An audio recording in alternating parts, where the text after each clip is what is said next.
most of you aren't subscribed. Make sure to subscribe, as it helps out the channel. Without further ado, our series follows our MC, Noor, a hard-working man seen helping out Auntie Stella with manual labor in the morning. Immediately heading off to a day job, carrying heavy luggage all throughout a construction site, only to get praised for his athletic feats throughout the day. Having heard a cry in a nearby cave, Noor immediately rushes into the cave, shocked to see a group of people fighting against a massive-looking monster. Flashing back 15 years, in the northwest kingdom of Clays, we see a young Noor starting a fire and preparing some medicine, checking on his mother, who thanks Noor for taking care of her. Suddenly remembering that he needs to retrieve the goats on the hill, Noor promises to not cross beyond the rocks, knowing that his mother is worried he may not return. Noor says he'll hunt a rabbit and acquire several nuts and seeds to make them soup for dinner, suddenly running off to fetch some water, seeing his mother coughing profusely. Quickly stopping Noor's mother apologizes for causing Noor so much trouble, asking that Noor live the life he always wanted. As Noor fulfills his task for the day, he begins prepping the soup for their dinner, but upon delivering the meal to his mother, Noor is mortified to learn that his mother had passed away during the night. With a proper burial the next day, Noor sheds some tears, stealing his resolve, as he continues to hunt, feed his livestock, clean his house and read. As time goes by, Noor is seen doing his everyday tasks over and over, always ending the day alone at the dinner table, but one night whilst Noor is cleaning up a bookshelf, he accidentally stumbles onto a fancy-looking book. Upon reading its contents, Noor is reminded of when his younger self had asked his father what an adventurer is, amazed to hear his father recount tales of adventurers slaying a massive dragon, learning all sorts of powerful magic, destroying curses and even obtaining an elixir that cures all illnesses.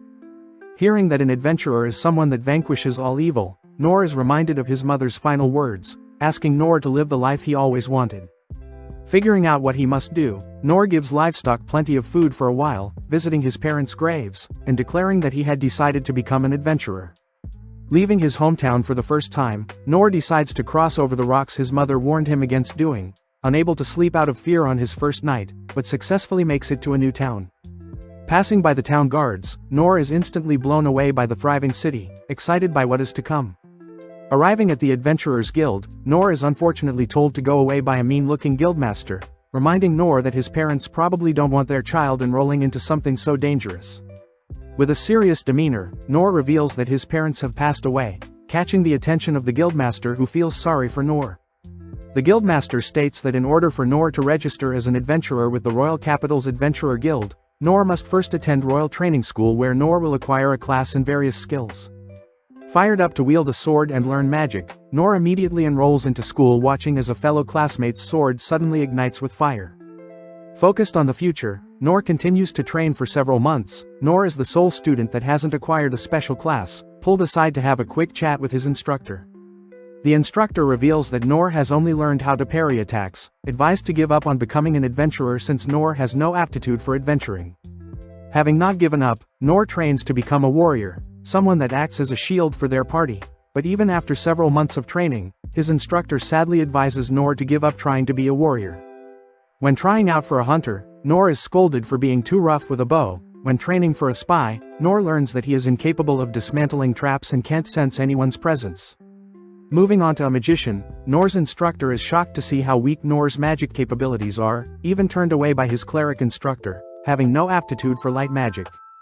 After 3 months, Noor regretfully informs the guildmaster that he has yet to acquire a skill, forcing the guildmaster to refuse Noor from being an adventurer, fearing that Noor would simply hurt himself. With his head hung low, Noor slowly trudges back to his hometown, visiting his parents' burials to inform them of his failures, but Noor still refuses to give up.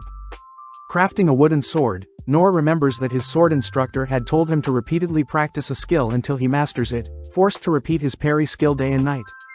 With a single year of practicing the parry skill, Noor succeeds in parrying 10 swords at once, cutting to 3 years later when Noor has mastered the ability to parry 100 swords at once, but sadly no new skills.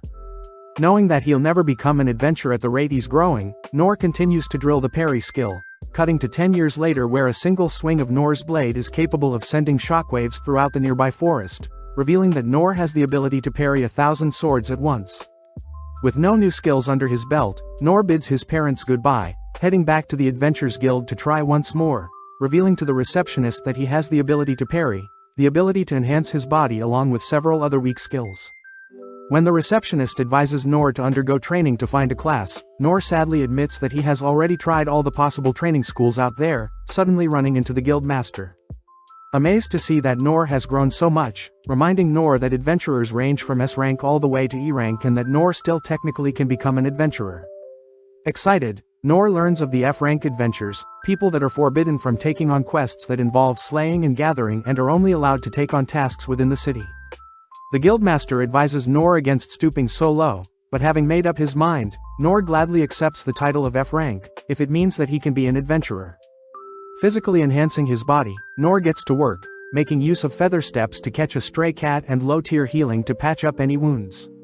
Making sure to train in the afternoons, Noor enjoys the hot springs at night, only to return to helping people throughout town during the day, taking time to impress some kids with his stone-throwing technique.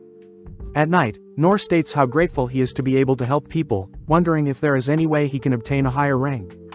Having been caught up to date, Noor is seen rushing into a nearby cave, shocked to see a monster that he's only read about in books. As the monster begins approaching some knights, the knights declare that they must protect the binded girl at all cost, giving their lives to stall the monster. With Noor confirming that the men are all slowly dying, Noor helplessly watches as the knights attempt to fight for their lives, but having seen enough, Noor grabs one of the knights' swords, hurling several stones at the monster to lead the creature away from the tied-up girl. Knowing what he must do, Noor begins to run away, suddenly turning only to parry the monster's horns, pushing the creature aside temporarily. Now forced to parry the monster strikes, Noor's blade begins to wear down, racking his brain for any way to win, but Noor knows he has no offensive abilities. Suddenly spotting the monster aggro onto the girl due to some interference, Noor decides to bet his life on the next attacks, sacrificing his blade to parry a lethal slash from the creature. With his shattered blade, Noor remembers the words from his father, choosing to meet the creature's axe head-on, parrying the axe and decapitating the creature with its own axe. Exhausted by the fight, Noor admits that he still has a lot to learn, suddenly hearing the girl thank him for saving her. Noor finds it sad that so many men had passed during the battle, swiftly heading off when the girl asks for his name, but it's revealed that the girl's name is Lady Lindbergh. As Noor heads through town, Noor reflects on how powerful the cow monster was, even though it wasn't a demon, but this gives Noor more reason to become stronger. Back at the cave, we see Lindbergh praying for the souls that gave their lives to protect her, but just then Ines arrives apologizing for not staying by Lindbergh's side. Lindbergh reassures Ines that she personally chose to not be escorted to the trials for the throne, suddenly interrupted by Lord Darkin, who reports that Lord Rain would like to speak with the two. Following Lord Darkin, Darkin wonders how a demon minotaur from the lower levels of the dungeons would have appeared on the surface, learning from Rain that there was a merchant amongst the pack that summoned and controlled said demon with a ring. Having consulted the Okayan the mage, Okayan had concluded that the ring was of quite high purity, something Darkin knows most nobles wouldn't normally be able to easily obtain a ring that summons an A-ranked demon. Rain reveals that Okayan had found markings on the ring that belonged to the magic empire of Doritas, something Darkin had already assumed was the case, shaming the empire of Doritas for attempting to assassinate Lindbergh and start a war. Darkin knows that Doritas is after the mysterious dungeon of the lost in their empire, which houses many relics. Changing topics, Darkin reads over the description regarding the man that saved Lindbergh, amazed that man slayed the creature with a simple sword and disappeared before the kingdom's trackers could find him. The next morning, Noor returns to the guildmaster, who is surprised to see Noor is okay, worried that Noor ran into the demon at the construction site. Noor apologizes for the confusion, having headed straight home realizing some strange people were following him, but this relieves the guild master as he reveals that he was originally an A rank himself and even he wouldn't face the creature. Hearing this, Noor is relieved that he ran into a weaker demon, happy to receive his pay for yesterday's work. The guildmaster reminds Noor that he could earn 30% more with a normal job, but just then, Lindbergh appears, having finally located Noor with her detection skill. Noor wonders if Lindbergh is of the thief class, but Lindbergh reveals that she is primarily a mage with knowledge of the 6 skill classes at a basic level, impressing Noor.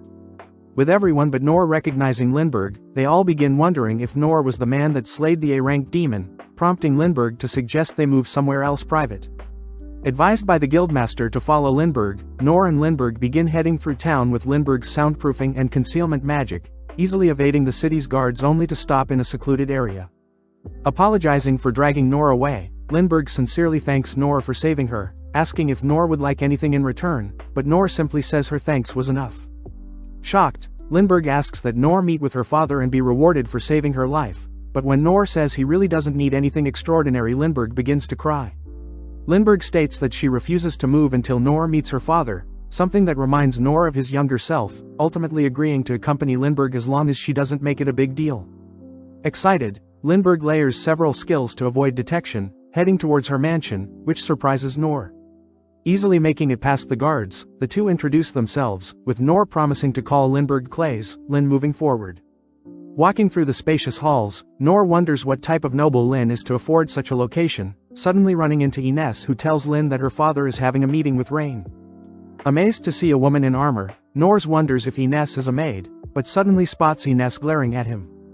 As Ines escorts Noor and Lin, they run into Gilbert, a man wielding a spear. Immediately Gilbert demands to know who Noor is, sensing nothing special from him, but Ines asks Gilbert to not be so rude, and instead help escort Lin and Noor just in case.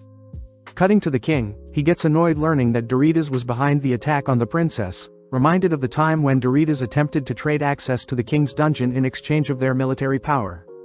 But when the king had refused, VIDZ swore that the king would regret such an action, suddenly spotting Lin entering his throne room, happy to see his daughter alive. As Noor marches beside Lin, Darkin suddenly calls out his sister for using the hermit's cloak to leave the mansion again, but Lin says she needed to thank the man that saved her, intriguing the king. Noor apologizes for not dressing up, but the king reassures Noor that he simply has to be himself, shaking Noor's hand, but before Noor can leave, the king asks what Noor would like as a reward. Noor reassures the king that he doesn't need anything, surprising the king as he offers Noor an abundant amount of money, land, or even half of the sacred items that the kingdom has found in their dungeon. Even still, Noor refuses to accept anything, wondering if there is any way he can leave without agitating everyone. Thinking for a moment, the king heads towards his throne, picking up a black amalgamated blade, offering the blade to Noor. When Darkin advises his father against such a gift, the king simply states that it's been collecting dust, but when Noor grips the blade, he realizes how heavy the weapon is. Noor asks if the weapon is too pricey for him to accept, but the king reassures Noor that it was a simple item he picked up during his adventures, asking for Noor to give the blade a swing. Happy to hear the sword wasn't too valuable, Noor physically enhances his body with some magic, swinging the blade with a single arm, terrifying everyone at the shockwave Noor's slash gave off.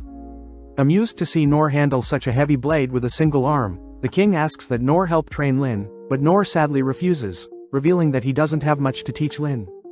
Satisfied with Noor's response, the king allows Noor to leave, cutting to Noor admiring the blade, especially since he can use it as a shovel to help remove clogs from Auntie Stella's drains. Just then, Ines appears, apologizing for acting so rude towards Noor, stating that she was simply acting cautious in protecting Lin. Apologizing for the late introduction, Ines Harness introduces herself as the vice captain of the Clays family warrior corps, but Ines had also obtained the title of Divine Shield.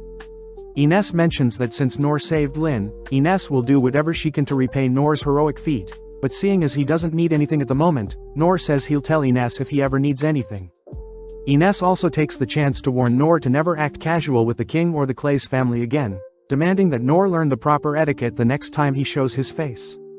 Shocked by Ines's serious demeanor, Noor promises to be careful next time, pleasing Ines as she asks for Noor's name, shocked upon hearing Noor's name, swiftly leaving.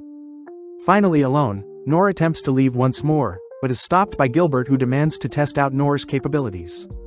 Check out one of our other videos on the screen or in the info card above.